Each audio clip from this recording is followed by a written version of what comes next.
J'espère que vous allez bien, j'espère que vous vous portez bien, j'espère que vous passez une agréable journée du 17 mars 2023. Wallah, Yanis, depuis tout à l'heure, nous analysons ensemble, nous essayons de vous expliquer un petit peu les dessous de ce remaniement ministériel opéré par Abdelmadjid Tebboune. Et malheureusement, ce remaniement qui devait aboutir à un changement prometteur en prévision des élections présidentielles 2024. Nous avions pensé que Tebboune va être pressé ou va prendre conscience de l'importance, de la nécessité de corriger son bilan, d'améliorer les indicateurs socio-économiques et financiers du pays, d'améliorer le niveau de vie de la population algérienne, pour que les Algériens et les Algériens puissent voter pour lui en 2024 pour le reconduire à la tête du pays. Mais je n'ai aucune trace de cette prise de conscience. Tebboune, il nous a eu encore une fois, il nous a trompés. Il nous a berné. Depuis le 20 février 2023, où la presse médiatique, ou la presse publique, ou la PS, ou la presse algérienne, notamment les titres les plus proches du pouvoir algérien, on nous ont dit, nous ont promis, nous ont expliqué plutôt que Tebboune était en colère, qu'il n'était pas d'accord avec le bilan du gouvernement, qu'il n'était pas d'accord avec la manière de faire du gouvernement et qu'il fallait changer ou qu'il va procéder à des changements radicaux, que ce n'est pas lui qui a demandé de limiter les importations du pays jusqu'au point de provoquer des pénuries, ce n'était pas lui qui a demandé de réagir, d'appliquer un autoritarisme absolu, excessif, au point de provoquer un sentiment d'injustice profond chez la population algérienne. On nous a promis, même où il a dit à la veille du Ramadan, il va faire des changements pour préparer ce Ramadan 2023 qui s'apprête à être l'un des Ramadans les plus difficiles, les plus compliqués pour la population algérienne en raison de l'inflation, de la cherté de la vie, de la pauvreté, de la précarité, de la misère sociale, du chômage. Le remaniement, finalement, le remaniement, pas de nouveau Premier ministre, quelques changements superficiels, un changement au minima, et des départements ministériels qui avaient besoin de stabilité justement, qui n'avaient pas besoin de changement, mais qui avaient besoin de stabilité et qui avaient besoin d'un peu plus de temps pour travailler, pour que les ministres qui étaient en place, pour qu'ils puissent travailler, accomplir leur mission et présenter un bilan plus ou moins bien. Ce sont ces ministères-là qui ont été ébranlés, ont encore déstabilisés. J'en veux pour preuve dans cette émission le ministère des Finances. Le ministère des Finances change encore une fois de ministre, alors que le précédent ministre, Brahim Jamal Kissali, il n'est en place que depuis 9 mois. Le 14 juin 2022, il était ministre. Le 16 mars 2023, il a été limogé. Même pas 9 mois. 9 mois, Yanis. Chaque 9 mois, c'est une instabilité chronique. On en a parlé durant la précédente émission de l'instabilité qui était au plus haut sommet du ministère des Affaires étrangères, avec 5 ministres des Affaires étrangères depuis 2017. Le ministère des Finances, qui est un autre ministère régalien du pays, un véritable, il est encore plus important que le ministère des Affaires étrangères, parce que le ministère des Finances, c'est lui qui gère les budgets publics, c'est lui qui gère le trésor public, celui qui gère l'administration fiscale, celui qui fait les lois de finances, celui qui distribue l'argent public à travers l'ensemble des ministères et des institutions de l'État, c'est lui qui pilote finalement le développement économique du pays, parce que c'est lui qui gère ou contrôle les investissements publics. L'argent, c'est le nerf de la guerre. Les finances publiques sont la colonne vertébrale d'un pays. Si les finances publiques sont bien gérées, bien utilisées, bien exploitées, et le pays pourrait se développer, et la qualité de vie de la population et son niveau de vie peuvent s'améliorer. Et je m'attends, ministère des Finances, chauffe au mner. Depuis 2019, on a eu 1, 2, 3, 4, 5 ministres. 5 ministres des Finances depuis 2019. C'est jamais vu autant d'instabilité. Alors, chauffe-vous. Il y avait Abdelrahman Rawia, qui était ministre de 2017 jusqu'à 2019. Abdelrahman Rawia, Djabou local qui était l'ex-gouverneur de la Banque d'Algérie, qui est resté ministre des Finances du 31 mars 2019 jusqu'à 2020. Local qui est en prison. Local qui a été emprisonné.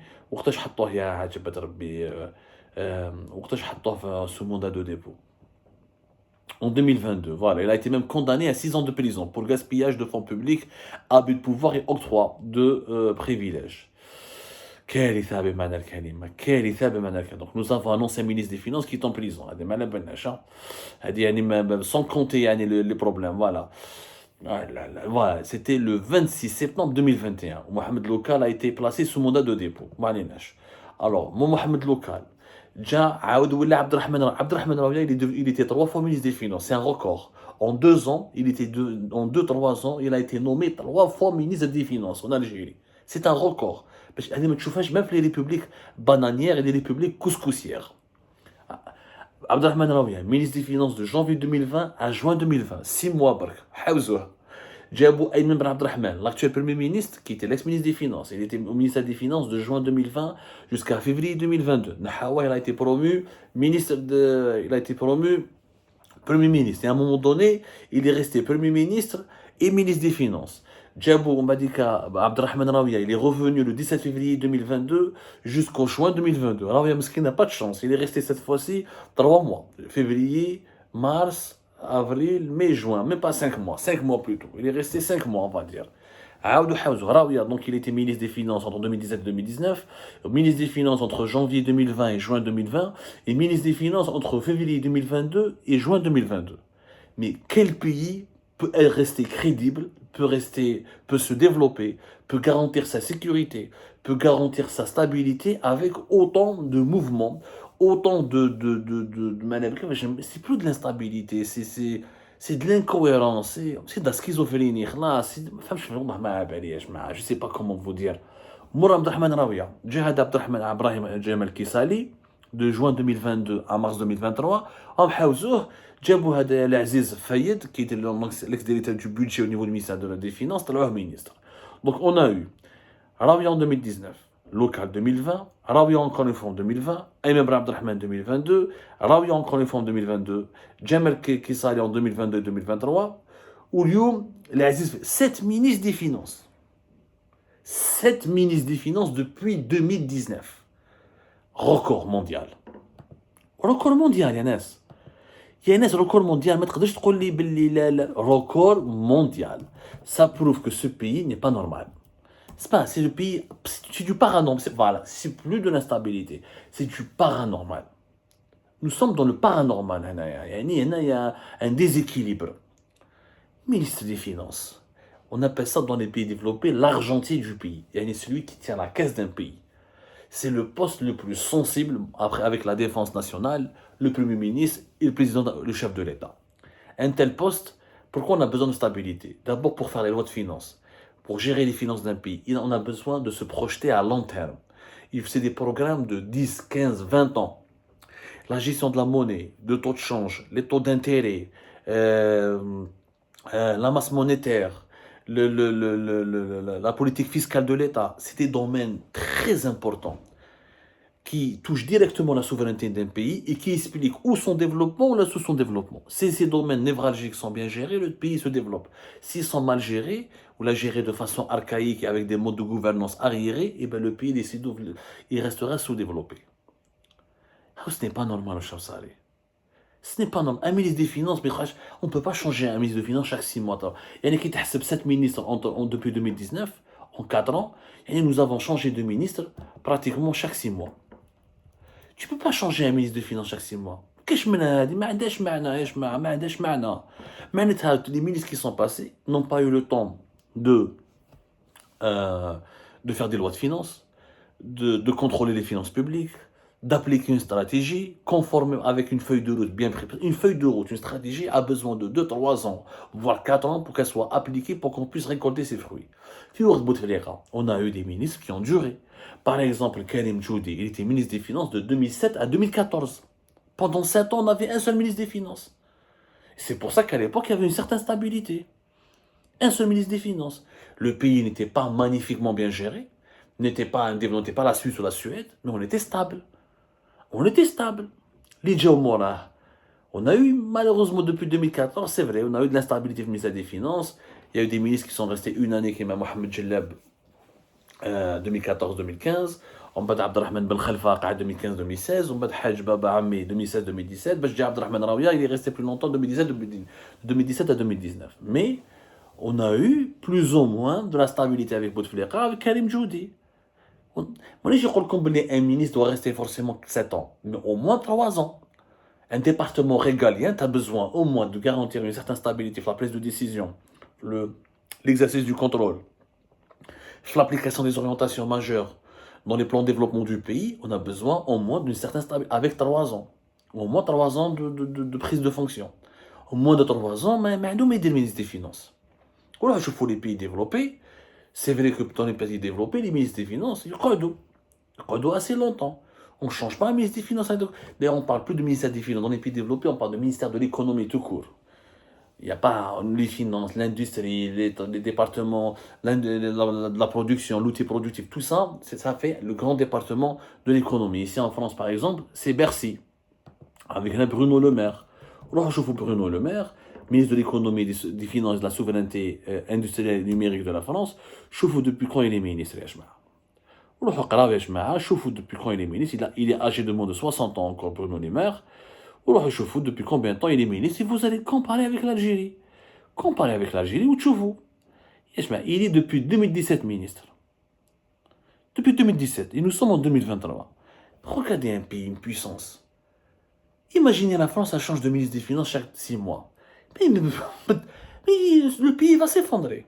Et c'est parce que chaque ministre apporte une nouvelle politique. Toute nouvelle politique, elle a besoin de temps pour se concrétiser, pour, encore une fois, aboutir à des résultats escomptés. Et au bout de 6 mois ou au bout de 3 mois, tu changes de ministre. C'est de l'amateurisme. On a des aventuriers qui gèrent le pays en Algérie. Comme les Jazaïr, ayadi غير آمنة. Ayadi غير آمنة. Entre des mecs, le pays n'est pas entre des mains sûres. Maintenant, pourquoi, et ça va vous choquer, parce que beaucoup de spéculations ont été faites, pourquoi Brahim Jamal Kissali a été limogé? كان يقول لك هو اللي حب يروح باش ما تفهم مكاش كاع منها جيفيليسي. براهيم جمال كيسالي a été enlevé de son poste parce qu'il parle pas bien arabe, ما يهضرش مليح عربيه. هذا هو الديفو. نحاو مينيستر دي فينونس باسكو ما يهضرش مليح عربيه. يا جماعه بصح انت قبل ما تحطو كنا على بالك براهيم جمال كيسالي il est né en France. Il est né à Paris. Il a fait son enfance en France, sa jeunesse en France. Il était français. Jamal Kissali était français. On l'a choisi, il a fait toute sa carrière au ministère des Finances, qu'un directeur général du Trésor par intérim, qu'un PDG de la compagnie algérienne des assurances, qu'un secrétaire général du ministère des Finances en 2020, mais il a fait toute sa carrière dans le secteur des finances en Algérie, c'est vrai, il n'a pas vécu beaucoup à l'étranger, mis à part son enfance et sa jeunesse, une partie de sa jeunesse, mais c'est un francophone. C'est un francophone. العيب عيب تكون انت جزائري francophone. احنا ما راكش في الشرق الاوسط ولا في القاهره ولا نهضر العربيه هذيك الفصحى هذيك مياش هذا العربيه الفصحى هذيك ماهوش عيب. L'essentiel, c'est est-ce qu'il peut gérer le ministère, est-ce qu'il y a des résultats, est-ce qu'il est compétent, oui ou pas, est-ce qu'il a apporté des résultats, oui ou pas. Et avant même de le nommer, si vraiment le critère de la langue était aussi important que cela, pourquoi l'avoir nommé alors ministre des Finances? Pourquoi l'avoir nommé ministre des Finances dans ce cas-là? qu'il y a des contradictions. Normalement, كنت قال لك لا انا في لابي ان راه ما يعرفش هذا عربيه مي في لي تيليفزيون جايبها غير فرونسي ça dérange ça nourrit un certain malaise par rapport à la population, surtout que nous avons depuis l'arrivée de Tebboune au pouvoir, il y a beaucoup de crises avec Paris, avec la France, donc mais c'est du n'importe quoi. On ne limoge pas un ministre parce qu'il ne parle pas une langue bien précise. Et la langue nationale en Algérie هي الجزائرية مش العربية الفصحى. حنا 7 جزائريين كنوضو ما نقولوش واش راكي كيف حالك يا أمي العزيزة، واش راكي ما راكي مليحة راكي أنتك. سبحان الله العظيم. لو كان جا ministre des Affaires religieuses, je peux te dire, ministre de l'Éducation nationale, je peux comprendre.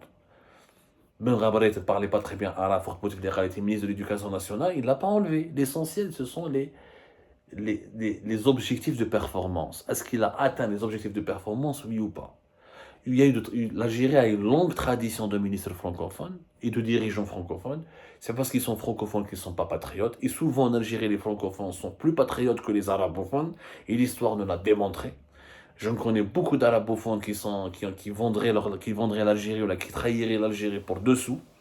Donc, خلونا من العقلية الزايدة هذه يا جماعة. Eh ben, نحاوها.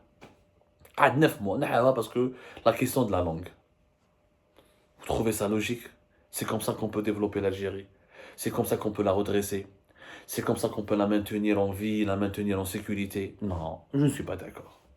Cette instabilité, ce qui se passe en ce moment en Algérie est profondément dangereux. Nous avons un pouvoir qui est profondément instable et qui contamine le pays entièrement et avec cette maladie de l'instabilité, et qui n'a pas de projet, n'a pas d'objectif logique, rationnel, chiffrable. Il gère le pays avec des humeurs, avec des émotions, sous le prix, à travers le prisme d'intérêts égocentriques, égoïstes et totalement personnels ou individuels. Non, c'est pas comme ça qu'on gère un État. 7 ministres des Finances depuis 2019, c'est une anomalie algérienne. Et cette anomalie, tant qu'elle est là, tant qu'elle perdure, on voit comme le pays ne va jamais se redresser, ne va jamais se développer. Ou la détresse.